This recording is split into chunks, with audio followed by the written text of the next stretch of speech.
Sahelanthropus before setting it loose in Afghanistan. There's a good chance he's got nukes, too. Boss, we need to figure out what Skullface is up to. If you make contact with him, get him to talk. The ethnic cleansing parasites, Sahelanthropus. Find out what his plans are.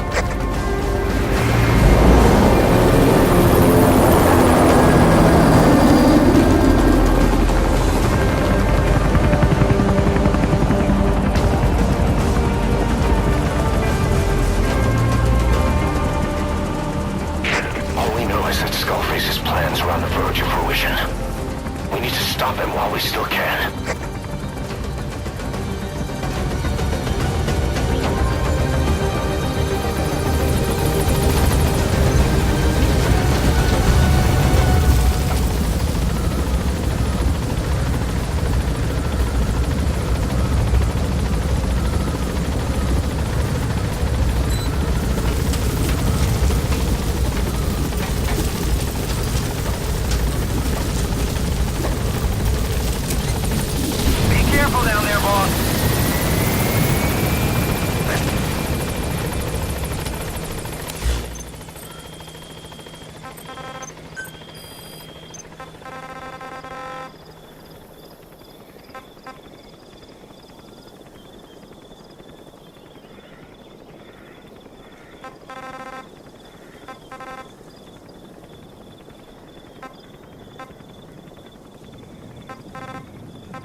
It wasn't just Cypher.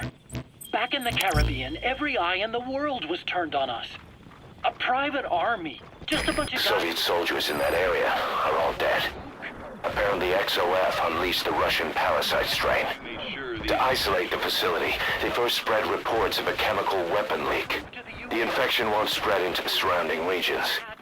Still, I think they just exterminate the men who work with them all this time.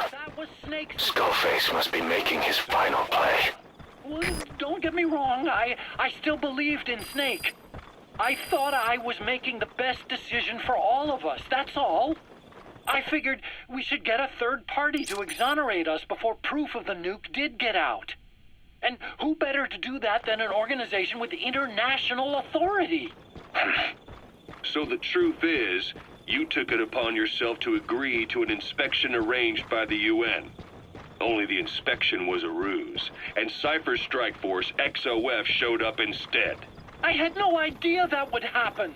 Enough bullshit! Oh, sure, like I could have known. You know, I was just trying to prove our innocence to the world. What's wrong with that? We're not interested in the excuses you thought up. The truth is objective. Just see it from my point of view. You led XOF to the control tower. They seized it, giving them complete control over the base. Moments later, they detonated C4 on the strut legs.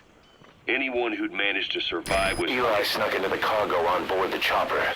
His idea of an escape attempt? Who can say? We'll think of how to deal with him later. The end for you. Snake, do you read me?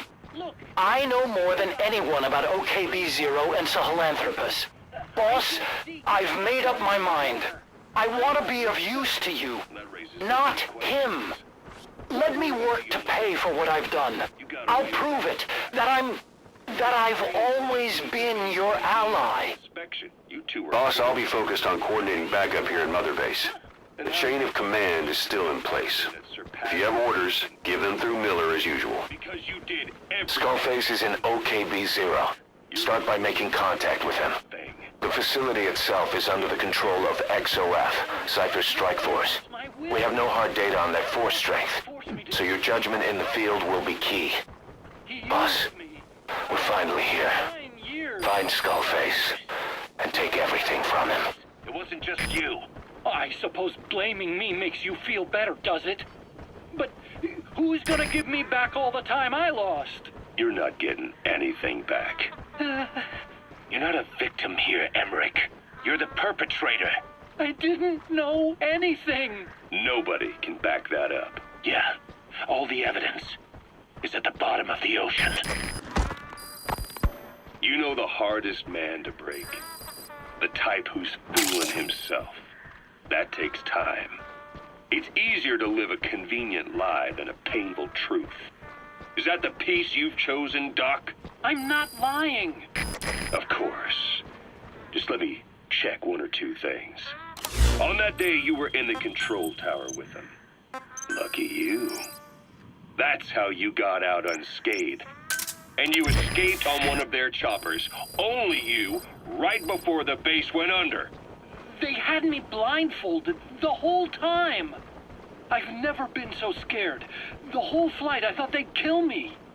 But thinking of you kept me going. My comrades, all the way. And? Boss, get down. There was a plane. The enemy sniper. Then we traveled by Stay low and crawl along the ground. That should enable you to sneak past enemies. a warehouse on the floor. Afghanistan. It was that research lab. I couldn't believe they'd taken me halfway around the world. And soon enough, he came. Skullface. He's the one who's really behind that Mother Base attack. He forced me into that research. What kind of research? He told me to build a bipedal walking tank for the Soviet Union. Like Peace Walker. A system that could fire an ICBM-class nuclear weapon. That's how the Sahelanthropus project got started. Sahelanthropus. Those AI weapons I'd made in Costa Rica were like toys by comparison. A whole world apart from reptilian four-legged crawling and that ridiculous hunched-over bipedal waddling. My design evolved to the dawn of mankind. Sahelanthropus, the first steps towards humanity. An upright bipedal weapon system. Originally, Sahelanthropus was going to be a manned weapons platform. I designed a cockpit in its head, and I planned to fill it with water as a buffering agent. Like how Paz modified Zeke for human control. Don't compare me to some amateur. I designed it for human control from the beginning. The problem was miniaturizing the posture control AI. You remember the reptile pod? The AI that controlled your unmanned weapons. Attaching it externally makes it vulnerable, so this time I wanted it beneath the armor. Meaning I had to make the AI smaller. I got it down to less than 1/10 the size without any loss in computation speed. But it was still too big for the cockpit. There wasn't enough room for the pilot. If I made the head bigger, its body would have to be bigger to support it. Too big to be practical. In the end, human piloting was taken off the table. I tested a remote control system too, but there was the time lag and I wasn't satisfied with its precision either. Plus, it would be useless if the enemy jammed it. So next, I went back to trying an AI-only system. To do that, I had the AI pods recovered from Nicaragua.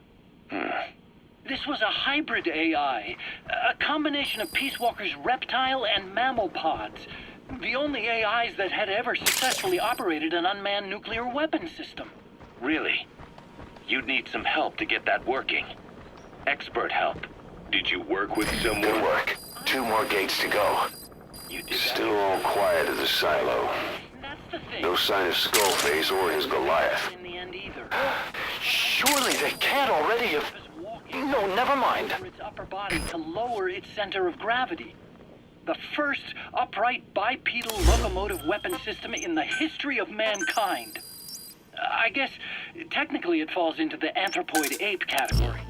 I don't see the benefit of having it stand taller. On terrain with significant differences in elevation like Afghanistan, you need a body that's vertically adaptable. That also lets it attack from long range while using mountain ridges for cover. So, making it walk upright was the most important factor in giving it superior height capability. As the name suggests, that was the whole point of Sahelanthropus. But I was being pushed for results. Having the AI mounted externally would have been the fastest way to get it working. I just needed more data so it could maintain its balance. But Skullface refused to wait. He dismissed the idea of AI control and took Sahelanthropus away from me before I could finish it. But it was walking when it came after you. That's just it. I don't understand how Skullface got it to move upright, without a pilot or an AI. And walking at that speed, too. It's beyond anything I could have imagined. This is like the Wright brothers making it to the moon. I'm just as clueless as you are. So this Sahelanthropus, where is it now? I have no idea. All my experiments took place at that cave. I've never seen it anywhere else. Besides, it's still just an incomplete prototype at this point, and nothing but a paper tiger. Even if it can walk, it's far from being a viable weapons platform. It wouldn't be useful in actual battle. Emmerich will remain here at Mother Base for now, but not as a member of Diamond Dogs. I still don't trust him. That work for you? Fine by me. He can't be allowed any contact with staff either. Yeah.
Through the second gate.